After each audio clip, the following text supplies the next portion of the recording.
G'day guys, how you going? Happy New Year. I feel like this year is going to be the best year yet. When I was sitting down to make some notes for this video, the message that was coming through to me was hope has been restored. So that's what I'm going to title this video here. So first of all, I want to make a shout out to my mate Big D. He's brought me up to speed on the goings on of Twitter. I'd never actually been on Twitter in the past. But after bringing me up to speed about what's been going on, I jumped over there and created myself an account, and I've been doing a bit of looking around over the past couple of weeks, and I must say I am very impressed with what I'm seeing going on over there. So, as many of my long-term subscribers know, I've been talking about moving to another platform for quite some time, and I've just never really quite been able to decide on which platform to move to. I'd sort of looked at Patreon and Rumble and things like that. It just didn't quite resonate with me, so I never sort of followed through with it. But I'm feeling now that Twitter is the right place to go. So I'm going to be spending a lot more of my time and energy over on Twitter. So if you guys would like to connect with me on Twitter, I'll leave a link to my profile in the description box of this video, and I'd love to connect with some of you guys over there. It would be really great to see the information that you guys are seeing and what's important to you, and you can see the stuff that I'm seeing that's important to me. So it was quite surprising for me because a few years ago I really didn't have too much of a good opinion of Elon Musk. But then, yeah, one of my friends told me that he'd flipped. He's flipped from being on the dark side, and he's seen the light. And it's definitely appearing that way. Elon is one of the people I'm following on Twitter, on Twitter, and I'm loving his posts. So the first thing I did was I started by reviewing the Twitter files, and holy dooly, there is some bomb diggity bombshells in that information, am I right?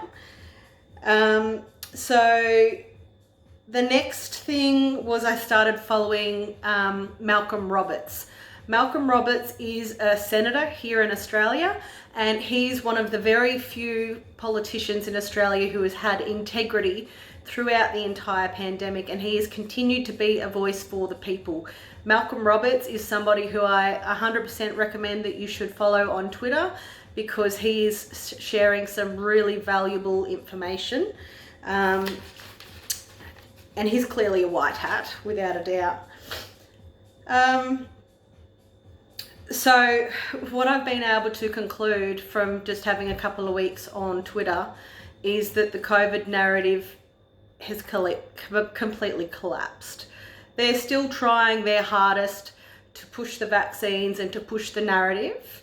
Our Prime Minister of Australia, Albo, was just seen having his shot the other day, but yet you've got people like Dr. Malone who are saying, stop the shots, these are not good, don't go putting them into yourself. So it's quite obvious who are the bad guys and who are the good guys. Something else I've realised over the past 6 months or so, a huge change that we've seen happen here in Australia. 6 months ago, back in June, July, if you were applying for jobs, all of the jobs that you would apply for, there would be something in the bottom of the job description saying that you had to prove vaccination to get a job, yada, yada, yada. I'm not seeing that stuff advertised on jobs now, which is really, really good. But what I have seen is some companies like Virgin, for example, Virgin Australia, no surprises there with Richard Branson, they've actually gone and created their own HR policy, their own company policy, saying now it's a company policy that if you're going to work with them, you have to be vaccinated and prove your vaccination. So that's going to go down real well for them. But what's been super impressive over on Twitter is that there is just some super brainiac people on there that they're actually getting hold of the data, and they're analysing the data for themselves, and they are coming through with some really earth-shattering information. And it's looking as though places like the TGA are going to need to be severely audited and going to have to explain themselves as to why some of this particular information was in the data prior to these vaccinations being actually approved for use and having the label on there everywhere, safe and effective.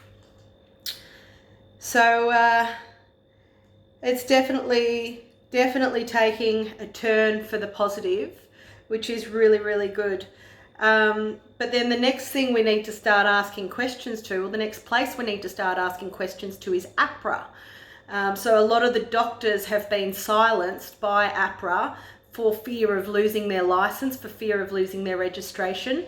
But what we've seen happening in recent times is a lot of doctors are actually now starting to speak out themselves about what they've been experiencing with their patients and their first-hand experience and concerns regarding the vaccination. So amazing progress, you know, coming from 12 months ago. It's been a real change for the positive, which you know, is why I'm titling this video that hope has been restored. Now I just want to finish up this video quickly and just reminding you that in one of my first videos that I ever did regarding the pandemic, which would have been about 2 years ago now, I guess, I made the prediction then that I thought that Anthony Fauci would be one of the first key arrests to be made, and it would send a shockwave around the world. I am still standing to that prediction today. So I was going to say watch this space, but don't necessarily watch this space, because I'm not planning on actually spending too much time and effort on YouTube anymore, because some of the findings, you know, from the Twitter files is it's been proven that Facebook, Twitter, YouTube, all of these places were heavily censored, as I've experienced myself on this platform, and I'm clearly shadow banned as well. But all of these social media outlets have been complicit in censoring the truth. And because of that, people have gone and made their certain decisions and all of that, and heads are going to roll, because if Twitter's the first place that are out there that have actually gone and removed the algorithms and they've reinstated a lot of people's accounts who had been banned simply just for not agreeing with the narrative, then places like Facebook and YouTube, they're either going to have to catch up and jump on board and see the light. Otherwise, they're going to see a whole lot of people leaving their platforms. That's what I'm planning to do. I'm not putting any more time and effort into YouTube. I'm going to be probably deactivating my Facebook account. So, you know, let's just set the intention that's something that ricochets out around the world as well, hey? What else did I have here? Oh, no, I better not say that, because I could get myself in trouble for saying that. But yeah, once again, Happy New Year. I hope you're all happy and healthy and feeling as excited about 2023 as what I am. And I'm really looking forward to connecting with you all over on Twitter. So see you over there. And if not, you've got my email address. Feel free to stay in touch with me via email as well. Peace out.